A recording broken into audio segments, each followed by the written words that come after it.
नमस्कार छात्रों।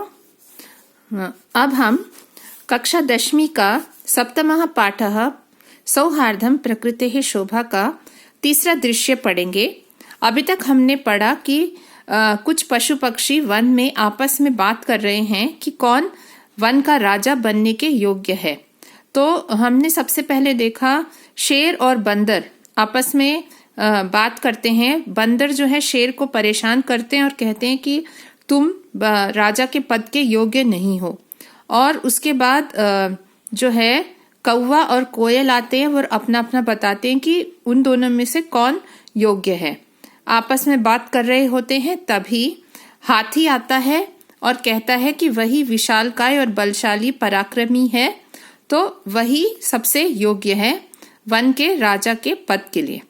तब बंदर क्या करता है, उसकी पूंछ घुमाकर एकदम उसको तंग करके वो पेड़ पर चढ़ जाता है। तब आगे देखते हैं क्या होता है। गजः तं वृक्षम एव स्वशुंडेन आलोडयितुम इच्छति। और हाथी क्या करता है, जहां पर बंदर चढ़ जाता है उसी पेड़ को अपनी सूंड से आलोडयितुम हिलाने की इच्छा करता है, कोशिश करता है। परम वानरस्तु कूर्दित्वा, लेकिन बंदर तो कूद कूद कर अन्यम वृक्षम आरोहति, दूसरे वृक्ष पर चढ़ जाता है। एवं गजम वृक्षात वृक्षम प्रति धावंतम, और इस प्रकार से हाथी को एक वृक्ष से दूसरे वृक्ष के प्रति दौड़ता हुआ देखकर सिंहः अपि हसति वदति च, शेर भी हंसता है और बोलता है। यानी वो हाथी जो है ना बिल्कुल बौखला जाता है और जहां पे बंदर कूद के जाता है उस पेड़ को अपनी सूंड से हिलाने की कोशिश करता है कि इससे बंदर गिर जाएगा। लेकिन बंदर एक पेड़ से दूसरे पेड़ में चढ़ने में बड़े माहिर होते हैं, वो चढ़ जाता है, कहीं और चला जाता है। तो ऐसे एक पेड़ से दूसरे पेड़ हाथी को भागता हुआ देखकर शेर को हंसी आ जाती है और वह बोलता है, सिंहः भो गज माम अपि एवं अतुदन एते वानरः। ये देखिए, ये जो शब्द है इसको ऐसे तोड़कर लिखा है, माम प्लस अपि प्लस एवं प्लस अतुदन। मुझे भी इसी प्रकार से तंग किया था। एते वानरः, इन वानरों ने। वो शुरू में किया था ना, उसको भी पूंछ पकड़ी, उसके कान खींचे। तो शेर कहता है कि ये बंदर ऐसे ही मुझे भी तंग कर रहे थे। और बंदर कहता है, एतस्मादेव तो कथयामि, अरे भाई इसीलिए तो कहता हूँ, यत् अहमेव योग्यः, कि मैं ही योग्य हूँ, वनराज पदाय, वन के राजा की पदवी के लिए। येन विशाल कायम पराक्रमिणम भयंकरम च अपि सिंहम गजम वा पराजेतुम समर्था अस्माकम जाति ही, क्योंकि हम ही लोग, हमारी जाति ही विशाल काय, विशाल शरीर वाले पराक्रमी और भयंकर शेर और हाथी को भी पराजित करने में समर्थ हैं, और कोई नहीं कर सकता। देखो हम लोग कितने समझदार हैं, होशियार हैं कि हम जो हैं एक बड़े शरीर वाले हाथी और पराक्रमी और भयंकर शेर को भी पराजित कर सकते हैं, जैसे अभी तुम दोनों को किया है। अतः वन्य जंतु नाम रक्षायै वयमेव क्षमाः, इसीलिए जंगली जानवरों की रक्षा के लिए हम ही समर्थ हैं। समर्थ, क्षमा, समर्थ, योग्य और समर्थ को पर्यायवाची में भी लिया जा सकता है। तो वानर ये जस्टिफाई करता है कि देखो इस कारण, क्योंकि हम आराम से तुम लोगों को जीत सकते हैं, तो हम दूसरों की मदद कर सकते हैं, दूसरे प्राणियों की, तो हमें ही राजा बनना चाहिए।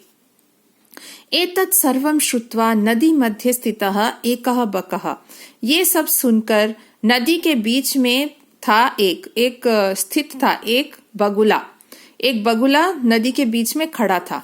कहता है, अरे अरे माम विहाय कथम अन्यः को अपि राजा भवितुम अर्हति। अरे भाई, मुझे छोड़कर और कौन राजा बनने में समर्थ है। अहम तु शीतले जले बहु काल पर्यंतम अविचलः ध्यानमग्नः स्थितप्रज्ञ इव स्थित्वा सर्वेषां रक्षायाः उपायान् चिंतयिष्यामि।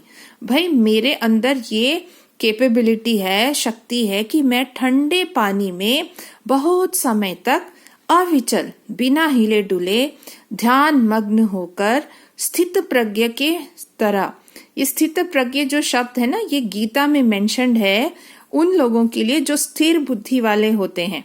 वो खास तौर पे कृष्ण ने अर्जुन को बताया कि जो लोग अपना ध्यान पूरा एक कार्य में लगाकर अपने लक्ष्य पर टिकाकर रहते हैं उनको बोलते हैं स्थित प्रज्ञ, स्थिर बुद्धि वाले। तो अपने आप को ऐसे कंपेयर कर रहा है, इतना उच्च दर्जा दे रहा है कि मैं ऐसा हूं जो खड़ा रहता हूं ठंडे पानी में, कोई नहीं खड़ा हो सकता, एक तो पानी ठंडा, और मैं बिना हिले डुले ध्यान में डूबकर मानो स्थिर बुद्धि वाले जैसा होकर खड़ा रहता हूं। और खड़े होके क्या करता हूं? सर्वेषां रक्षायाः उपायान चिंतयिष्यामि, सबकी रक्षा का उपाय सोचूंगा। ये ताकत है मेरे अंदर, जो दूसरों को तंग करते हैं उनकी रक्षा का उपाय सोचूंगा। योजनाम निर्मीय च, और योजना बनाकर स्वसभायाम, अपनी सभा में विविध पद अलंकुर्वाणैः जंतुभिश्च मिलित्वा, और अपनी सभा में अलग अलग पदवी पर अलंकृत जंतुओं के साथ मिलकर रक्षा उपायान क्रियान्वितान कारयिष्यामि, रक्षा के उपायों को क्रियान्वित करूंगा। मतलब मैं I will bring all those plans into action, जो मैं उपाय सोचूंगा उसको मैं करके दिखाऊंगा। क्योंकि इलेक्शंस में क्या होता है, जो पार्टी वादा करते हैं उसको पूरा नहीं करते। तो आप लोग सब इतने वादे कर रहे हो, लेकिन मैं सच बता रहा हूँ, जो मैं उपाय सोचूंगा उसको पूरा करूंगा। मेरी सभा में अलग अलग पदवी पर बैठेंगे सारे पशु पक्षी, उनके साथ मिलकर, मतलब अपनी टीम को लेकर मैं ये काम करूंगा। तो हर तरह से मैं ही योग्य हूँ। अतः अहमेव न राजपद प्राप्तये योग्यः, इसीलिए मैं ही वनराज की पद को प्राप्त करने के योग्य हूँ। मयूरः, इतने में मोर आता है। वृक्षोपरितः स अट्टहास पूर्वकम, वृक्ष के ऊपर से अट्टहास के साथ बड़ा ठठाके ला के हंसता हुआ बोलता है, वीरम वीरम आत्मश्लाघायाः, अरे भाई बस करो अपनी आत्म प्रशंसा। किम ना जानसि यत्, क्या तुम नहीं जानते? यदि न स्यात् नरपति ही सम्यक नेता ततः प्रजा, अकर्णधारा जलधौ विप्लवेत इह नौरिव। यानी इसका ये मतलब है सिंपल टर्म्स में कि अगर राजा, नरपति यानी नरा नाम पति, राजा अगर अच्छा नेता ना हो तो उसकी प्रजा कैसी रहती है? जिस तरह की एक समुद्र के अंदर नौका में अगर नाविक ना हो उसको चलाने के लिए, तो कैसे वो जो नाव है वो डूब जाएगी। उसी तरह अकर्णधरा मतलब जो नाविक चलाता है, नौहु मतलब नौका। अगर एक इमेजिन कीजिए समुद्र है और उसमें एक वो है नाव है, अब इसके अंदर नाविक नहीं है तो क्या होगा? ये डूब जाएगी, कोई सहारा नहीं है उसको चलाने का। उसी तरह से एक देश को, एक राज्य को चलाने के लिए राजा होना चाहिए। कैसा होना चाहिए? अच्छा लीडर।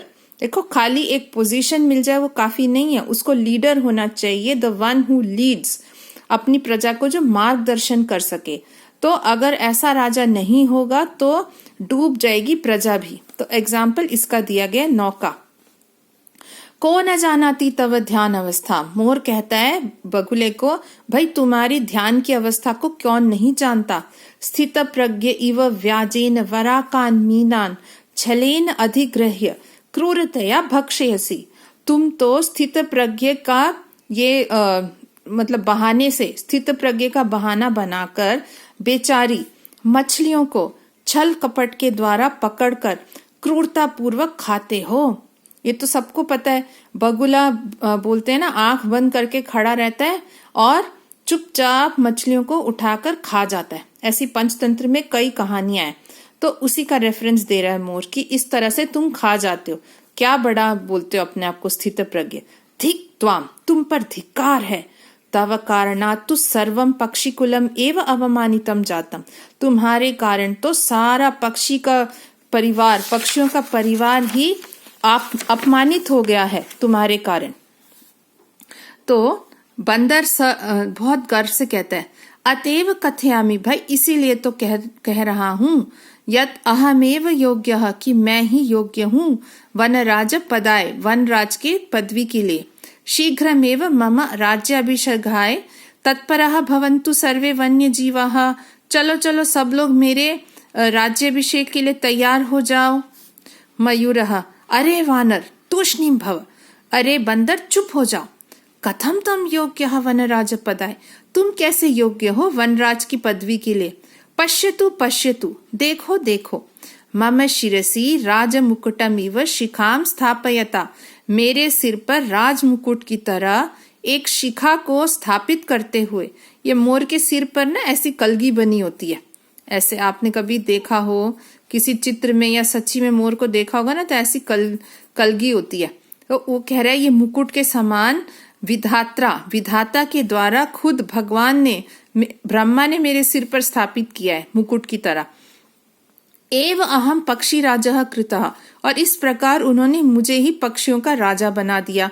अतः वने निवसंतम माम वनराज रूपेणपि द्रष्टुम सज्जाः भवन्तु, इसीलिए वन में रहते हुए मुझे ही वन के राजा के रूप में देखने के लिए तैयार हो जाओ।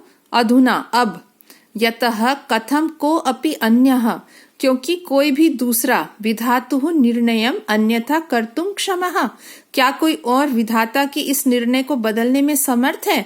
जब भगवान की यही इच्छा है कि मैं बनूं राजा, उन्होंने तो मुझे पहले ही एक मुकुट लगाकर दे दिया है, तो और किसी का कोई काम ही नहीं है, मैं ही राजा हूं, अपने आप में अंडरस्टूड है। काकः सव्यंगम, तो कौवा बड़े सरकास्टिकली व्यंग के साथ कहता है, अरे अहि भूख, अरे सांप को खाने वाले, मतलब ये उसका पर्यायवाची है मोर का। एक तरफ से उसको बिल्कुल अपमानित करते हुए कह रहा है, तुम तो सांप को खाने वाले हो। नृत्य अतिरिक्तम का तव विशेषता, नाचने के अलावा तुम्हारी क्या विशेषता है। यत् त्वाम वनराज पदाय योग्यम मन्यामहे वयम, कि हम तुम्हें वन के राजा के पद के योग्य समझे। मयूरः यतः मम नृत्य तो प्रकृतेः आराधना, क्योंकि मेरा नृत्य तो प्रकृति की आराधना है। पश्य पश्य, देखो देखो।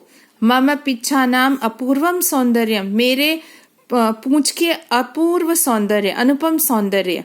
पिच्छान उद्घाट्य नृत्य मुद्रायाम स्थितः सन, और अपने सारे पंखों को खोलकर नाचने की मुद्रा में खड़ा होकर कहता है, न कोऽपि त्रैलोक्ये मत सदृशः सुंदरः, तीनों लोकों में मेरे जैसा सुंदर कोई नहीं है।